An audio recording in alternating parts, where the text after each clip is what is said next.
పచ్చని అడవి దగ్గర ఉన్న ప్రశాంతమైన గ్రామంలో అను అనే ముద్దుల చిన్నారి ఉండేది. అనుకి జంతువులు చాలా ఇష్టం. ఆమె వచ్చినప్పుడల్లా అడవి సంతోషంగా ఉండేది.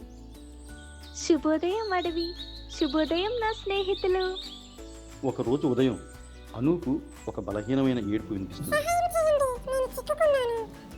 ఎవరక్కడ? అను పైకి చూసింది.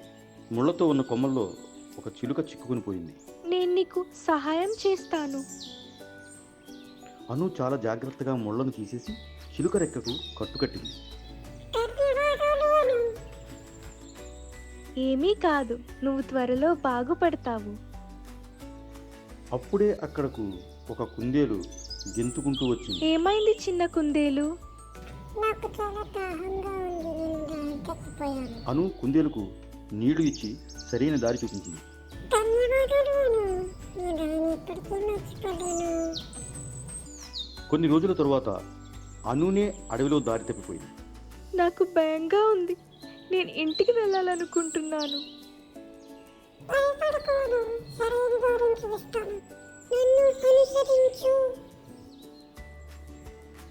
చిలుక మరియు కుందేలు కలిసి అనును సురక్షితంగా ఇంటికి తీసుకెళ్ళాయి.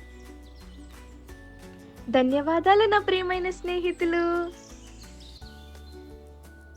ఆ రోజు నుంచి అను, చిలుక, కుందేలు మంచి స్నేహితులయ్యారు. స్నేహం అంటే ఒకరికొకరు సహాయం చేసుకోవడం. చిన్న సహాయం కూడా పెద్ద మార్పును తీసుకురాగలదు.